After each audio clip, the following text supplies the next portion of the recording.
What is up, ladies and gentlemen, boys and girls? It's your boy Goblin, and today we're coming in with a hoot and a holler, a true banger of a video. I hope you guys enjoy this one. Drop a like if you do. Don't forget to subscribe if you haven't already, and also go follow me on Twitter because I am giving away an entire zip of Only Gas Diamonds. I'm not playing around. Go follow me. The giveaway ends tomorrow, but I'm going to be doing another very large one later this week. So don't worry, you're not missing anything, all right? The fun is just getting started, but follow me on Twitter. I'm going to follow a few people back as well. We have a lot of fun on Twitter. It's a hoot over there. It's a holler, all right? Without further ado, let's dive. Well, actually, wait. 7 grand baller jars just dropped on Only Gas. Okay, now, without further ado, let's dive right into the video. Now listen, before I get anywhere into this story, I just want to preface this by saying that when I was younger and a drug addict, I was absolutely a terrible person. You see, there's a lot of things that a Xanax addiction and really most other types of addiction will do to your morals, and my moral compass at this point didn't really exist. I would do whatever it took to get high. Looking back at this, would I do this now as a sane adult? No. However, would I do this as I was younger? This video answers that question. So either way, I just want to get that out of the way. I'm not making this video. I don't want you guys to think that I think this is a right thing to do. Okay? It is not. All right? Drugs made me a very, very iffy person. All right? But either way, this took place back in my absolute drug-consuming prime, okay? This was my LeBron druggy era, okay? At this time in my life, I was not only very poor, but I was also very addicted to getting intoxicated on anything. So when I went over to my friend Cody's house on this fateful day, there was a few other people there who I knew were going to be able to help me achieve just that. In particular, there's a dude who, honestly, I haven't really thought of what we're going to refer to him as in this video. I think I've spoken about him a long time ago in the past, but for the sake of this video, we're going to call him Kibble, okay? Now, Kibble is a dude who has lore like to the depth of Lord of the Rings. This guy has more lore than almost any other person that I've talked about on this channel. Some of it's so deep that I will never talk about on this channel. But I'll give you a bit of a sampling just so you can understand this guy's lore. The homies went on his laptop one time and found out that he was selling himself on Craigslist. I'm not kidding. He stole acid from my homie Cody, ran out the back door nearly naked, and got arrested in a church parking lot, like near the parking. It was like in the field. Either way, this guy has some lore, and I've definitely talked about him in the past, but I don't know where he's at now. I've heard that he's very strung out now. I wish him all the best. I don't know where he's at now. But this is a dude who you guys are really going to want to remember, okay? So Kibble was at the time living with my friend Cody. He didn't have a place to stay, and he was crashing there. This was before all the lore I just told you about. This is back when Kibble was just like new to the group, and we were kind of getting to know him, and he was just crashing at our homie's house. So we were like, okay, Kibble seems chill. You know, he lives under the same roof as my homie, so he must be aight. We didn't know that he was actually stealing drugs from the homie, selling booty on Craigslist. Listen, this guy was ridiculous, all right? Mind you, this dude was unemployed, so like, I mean, he had a million options before hopping on Craigslist. Like, he could have even started trapping. He didn't do that either. He just went straight to that. He was like, well, I need money to get, I guess I'm fucking. Like, he just went straight to code red. He pressed the nuclear button immediately. Either way, I'm getting off topic here, all right? So Kibble's over at Cody's house, and we're chilling, and I had come over, and we had already planned to smoke. The problem was, this was a very common problem, mind you, but the problem was we didn't have very much weed. And now Kibble was involved in the equation, so we had more heads hitting the blunt. So we needed to figure something out urgently. We're smoking these blunts, and Cody at the time wasn't really super into the pills like I was. He would take them with me, but he wasn't at like the fiend level that I was. If he was out of pills, if he didn't have access to some shit that was stronger than weed, he would just be like, oh, all right, you know, like, that's cool. I'll just go take a nap or whatever. Me, on the other hand, like, I was content with just smoking weed, but I always really wanted more. And if I ran out of weed, then yeah, I needed something. I needed anything. So after we finished smoking a couple blunts, Cody had gone back inside, and he just kind of laid down. I'm sitting there with Kibble, and I'm like, damn, well, the blunts just put Cody to sleep. We're out of weed. What are we going to do? And I asked him, I'm like, you got any money? And I knew damn well he didn't, but I had to take a shot in the dark. And, of course, he had no money, and I didn't really have any money either. So we're discussing. We're like, dude, we need to come up. Like, how do we finesse? How do we hit a lick? Listen.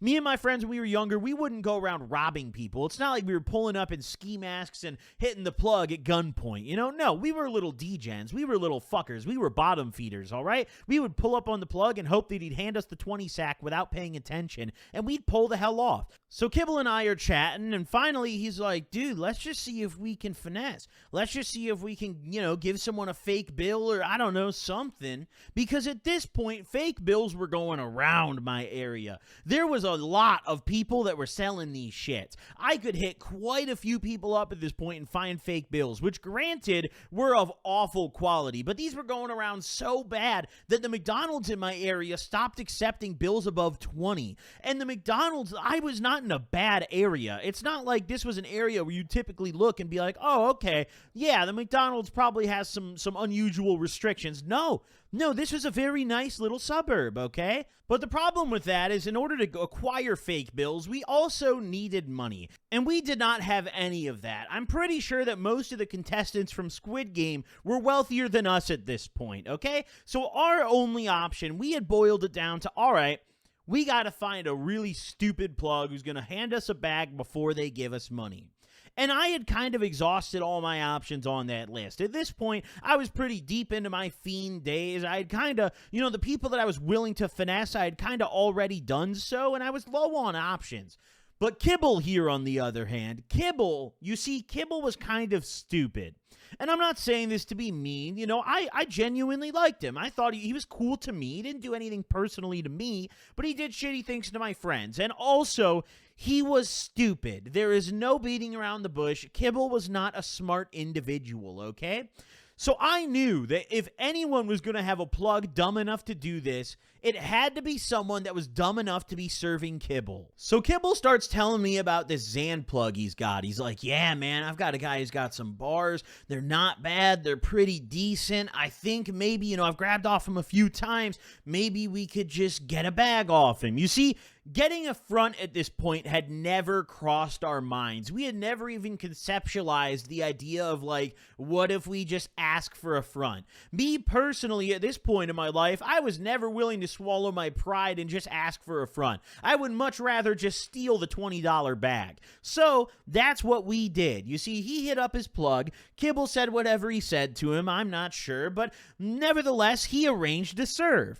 Now, also, Kibble was not a very smart guy because since we were finessing this dude, we could have asked for a lot more. And I wasn't really coaching Kibble on what to say, but I just kind of figured that he was going to ask him for a decent amount of whatever he was going to get us. Whether it was Xans or weed or I didn't really care. I just wanted to get high on something.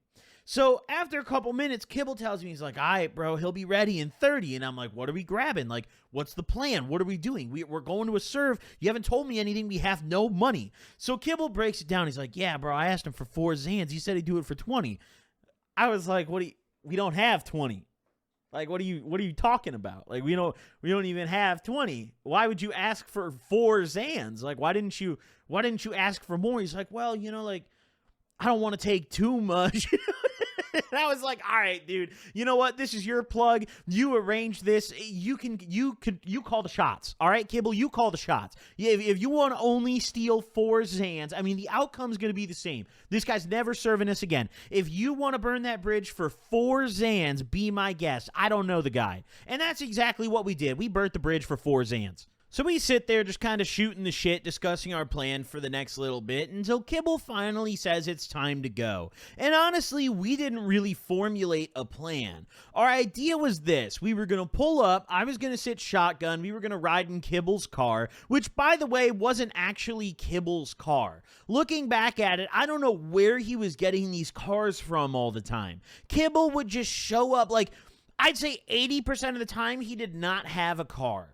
And then every now and then he would have a car, but it would be like a random ass whip, and he could never quite tell you where it came from. But also, there's no way Kibble was stealing cars. So, like, I don't know, man. I don't know. This guy just made it happen, all right? Kibble just made shit happen, dude. So, either way, we hop in the whip, and, you know, we're going over the plan. It's like, all right, we're going to pull up. Hopefully, homie's going to hand us the bag. You know, hopefully, he's going to hand it to me because I'll be in shotgun. And then once I get the bag, you know, I'll be like, oh yeah, let me grab my wallet, you know, let me get the money. And that'll be like the code to go, you know, like once I have the bag, that'll be the code to go, you know? So I told Kibby to make it really clear to the guy, like, yo, we can't come inside, like, yo, I don't know what the situation's gonna be, but like just tell him like we gotta go fast, like come on to the car type shit. And I don't know if Kibble ever actually did that or not. I'm not sure if he ever actually did. But either way, we're in the whip, I'm sitting shoddy, and we drive over to this dude's crib. I don't know who the hell he was. I'd never seen this man in my life. I don't know where Kibble met him. But either way, we ride over to this dude's crib, and we sit outside forever, dude. I mean, I was getting kind of sketched out. I was like, dude, are we at the wrong place? Does he know something is up? Like, are you sure you even know this guy? Like, are we about to get counter-jugged? Like, what's happening here? What is going on? And finally, after a few minutes, this dude comes out. So we're pulled up in a way where I'm closer to the curb, and Kibble's ready to go. You know, before homie came out, we locked in the plan. As soon as I got the bag in my hand, I was going to like bring it in. And once I started like reaching for my wallet, I was going to kind of be like, yeah, let me grab my wallet, you know, let me grab this shit. Which pocket I put it in, you know, just kind of stall a little bit, and then Kibble would pull off. Now, this was not the first time I had done something like this either. In fact, I'd done it for $10 before. But that wasn't really a desperation thing. That was just because it was someone who I really hated, but someone who was really fiending. And despite their hatred for me, it was like a very deep personal feud. This guy was fiending so bad that he put aside our disagreements to hit me up for weed, and then I just took the $10 and drove off anyways. So it was a very personal thing. But there was another time I did it for 10. No, that was $20. I was a horrible ass person when I was younger, okay? I was just a terrible ass dude. But either way, so this dude comes out. He finally walks out the crib. And he immediately, honestly, this was the easiest one. Like, normally there's a little awkwardness in it where it's like, oh, like, I got to kind of knee, like, whoever's driving, like, yeah, you should drive off now. It's not going right. Or, like, I've had one where it was a failed attempt, you know, where they did not want to hand over the bag and we just pulled off and it was super awkward. But this one was butter. Kibble was built for this life. Honestly, I don't know why he was on Craigslist selling himself. He could have just been hitting licks. He was built for this, dude. I mean, this dude handed me the bag all smooth. I was like, what's up, man? You know, let me check him out. He didn't even fucking hesitate. Just dropped this little fucking baggie, little corner of whatever type of baggie it was in my hand. 4 Xans in there. Didn't even bother scoping them or anything. I was like, yeah, you know, I got you, bro. Let me grab. You said 20, right? You know, I reach in my pocket. Kibble pulls the fuck off immediately. And I may have made it sound like he pulled off very quickly there. It wasn't very fast. Trust me. His car wasn't very fast. It wasn't, you know, it wasn't really up to par. It was kind of a bucket, if you will. But my God, we did it. We did it. And looking back at it, we should have just gone for more. I don't know. We should have asked for 10 Xans. I don't know, 20.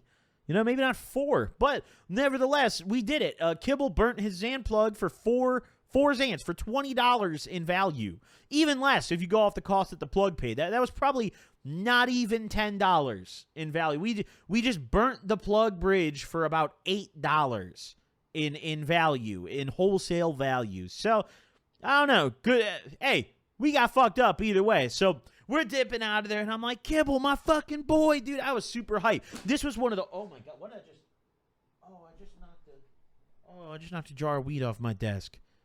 Oh, I don't know if you guys heard that. Either way, you know, I was like, Kibble, my boy. And this is the only lick that we ever really hit together. In fact, this was probably my only fond memory with Kibble. Every other encounter with this guy was either semi-awkward or just downright uncomfortable. But this was like the one day where, you know, we were both fiending. We really came together and we made this shit happen. So we whipped on back to Cody's house. He didn't even know we fucking left. We got back. We went in the room. We got Cody. We're like, my boy, We got Xans. We got Xans. We each popped one of them bitches. We broke the last one into thirds, and we had a wonderful ass evening, bro. I'm telling you, we were still out of money. We still didn't have shit, but I don't know what it was. Those tiny little quantities of drugs back then hit way harder. I think it hits harder when you're desperate. Like, I used to get so stoned off those little fucking .4 blunts of mid back in high school, and now a .4 blunt of anything is taking me damn near nowhere, man. I mean, unless it's some really crazy shit, you know? But, I mean, the bong rips still get me, but that's a little different. I'm off topic here. Either way, we went back and had the time of our lives. And Kibble never spoke of this again. You see, Kibble's time living at Cody's house was very short-lived. Very short-lived. There was an incident where he stole some acid from Cody. It was a whole big thing. We talked about that earlier. And honestly, I wasn't even there for that incident, really. I wasn't there for, like, the entirety of it. So it's not really my story to share. So I don't know if that'll ever be told on this channel. But either way, today I told the story of robbing the plug for $20 with Kibble. I hope you enjoyed the video. Drop a like if you did. Don't forget to subscribe if you haven't already. And also, don't forget to follow me on Twitter. Help me get to 100K. Don't miss the giveaways. You know the deal. Thank you all for watching. I'll see you all in the next one. Deuces.